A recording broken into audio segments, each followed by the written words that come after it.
Good morning, everyone, and welcome to Unique Not Different with me, Shamla. Today, I have Mtima Solwazi, who is here to talk about his Roots Foundation. But um, Ntima started off with one mandate, and then it so happened that he started to make an impact within the disability community. And he's here to talk about his impact and the type of impact that he creates. So good morning, Ntima. It's a pleasure to see you, and thanks for joining.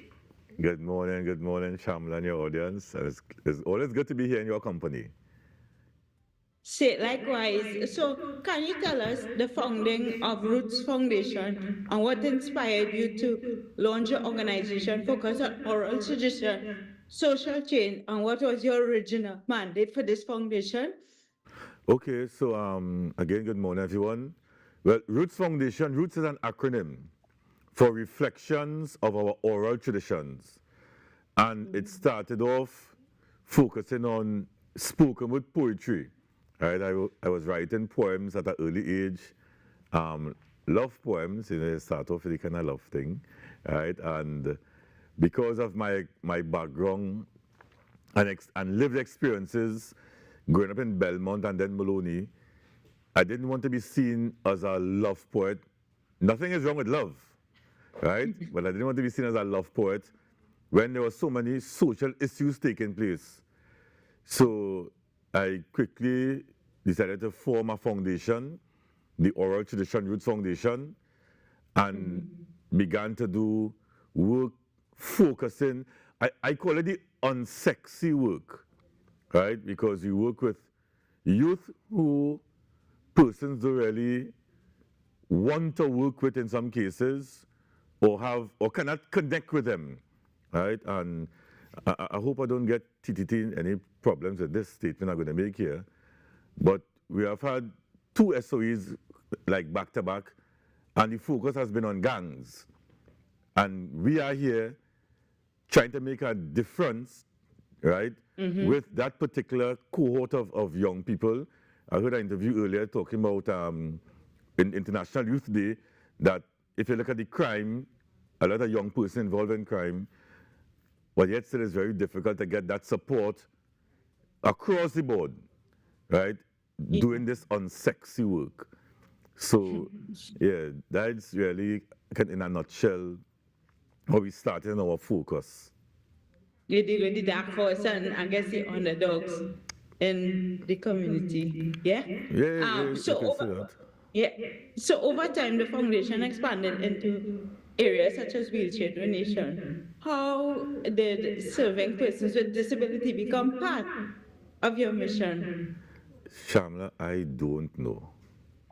I keep on saying that we don't do wheelchairs. I don't know how we end up in um, this area. I have no regrets. It has been a learning curve for me, right? Because over the years, we started this in 2019. So the U.S. Embassy Port of Spain invited me in 2019 to a wheelchair handover. And I'm saying, but we don't do wheelchairs, you know? I still attended. When I attended at other groups that were there, and then everybody discussing, and I put up my hand and I said, listen, we don't do wheelchairs. So we're not here to take your scarce resources. I said, I don't know why the embassy invited us, but we work with gangs. And most likely, a man could be shot. We are closest to the ground to interact with that person to provide a wheelchair. So that's probably why we are here. And 2019, they gave us one wheelchair, and the joke with meeting you, I always watch Unique Not Different. You are I am one of your fans. And I came to an interview a Tuesday, and I saw you. That time you were in studio. And I said, God, boy, I want this woman's phone number. I don't know how to, So as I came off, I said, hi, I am your number one fan. I would like your phone number, and you gave it to me. And the next week or week after, the embassy called me, because I didn't know anybody. And I called you, I said, Shamla, I'm the guy you met in the studio. I have a wheelchair to give out, and you put me on to Leo. right? And you have been supplying us with persons to assist. And since 2019, we have done 20 wheelchairs. Of the 20 wheelchairs, 5 are motorized. And I want to take this opportunity to thank Rams Logistics, who came on board twice to assist in. And when I approached Rams Logistics, they said, "Who are you working with?" I said, "Shamla." "Okay, yes.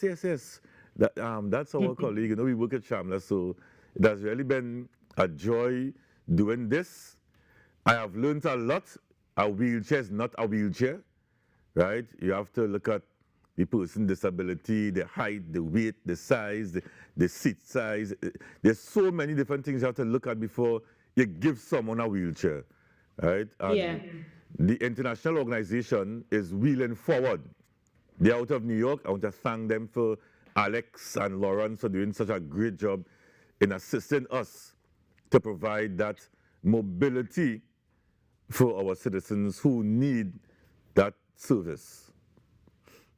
So during you said you donated almost 20 wheelchairs, right? Yes, What is the most memorable or impactful story of witness through this donation? Shamla, every wheelchair has an impactful story. I have seen persons cry, and I am standing there. I remember my wife and I went to give her a motorized wheelchair, and someone we knew before, and she started to cry. She cried. She said, "Oh my God, Mtima." And it's hard for me to really understand what persons with disabilities go through because I do have a disability, right? And sometimes you say, "Shamla, I in your shoes. I could never be in your shoes because you have your whole life to live and to navigate this world that we create that is not friendly for you all. The pavement's not friendly. The ramps is like a bicycle ramp for stunts. A lot of this stuff is not friendly." The last wheelchair we gave out, when I called the girl, the young lady, and I said, "I have a motorized wheelchair for you," she started to scream on the phone, "Oh my God, oh my God." And each time I am overwhelmed, I remember a gentleman from Mova, right? We became good friends, and he said, "Well, Mtima, I'm moving through the supermarket. If you see me, I'm going through the aisles." And he said, at time a woman told him, she said, "Oh God, I'm jealous here." But I understand the angle she took it from him, but he told her, he said, "Ma'am, don't jealous me. You do not want to be in this position." Sure. So it's overwhelming. It's amazing for this experience. So what's next for Roots Foundation in terms of in general in terms of donating? What do you see, and also for your initial mandate? What's next, and how do persons get in contact with you to support? Well, I saw the father gave out his number, my number out there all the time, so people could look us up on social media. They could call my number 479-4510. Right now, this week we have Cascado, our annual festival. It's on. It was launched yesterday at Nalis, National Library Building. But our main focus right now, moving forward, is to establish a school. We already have the building. I was right here on now speaking about that school, Roots Cafe Titi, Creative Academy for Edutainment. And with regards to the wheelchairs, we have been bringing in 5 by 5 by 5. We want to challenge ourselves to bring in 20, minimum. I say minimum 20, right? Because we already have a list past 20, right? And then you put me onto some persons over the weekend, and they are outside of our list, and they already have persons in need of wheelchairs. So yes, Rams Logistics is really supporting us, but we want others to come on board because we like to bring in minimum 20 wheelchairs.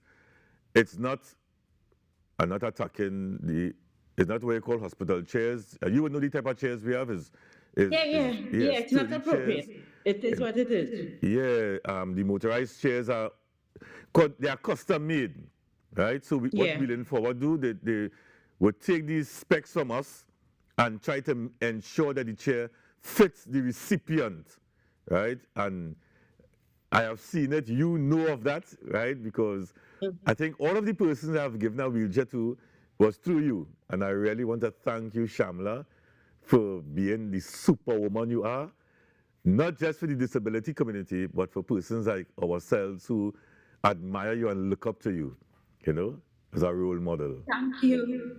Yeah. Well, Antima, well, audience, let me just say, I didn't bring out Antima to bring me up here, but thank you so much. And I know that my personal physiotherapist is currently doing a course to support you in Yes. terms of wheelchair fitting because we need that in the Yes. country as well. Yeah, so Yes. I have persons definitely coming on board to support you in a bigger, a more impactful way. Yes. So, Antima, I want to say thank you so much for coming and sharing this. And I know personally the kind of joy this brings to you. And I know Yeah. it was just serendipity. It happened. But I am sure that it gives you more, I know, purpose within your Yes. foundation to Yes. create a broader impact, a broader community. Yes. Yeah?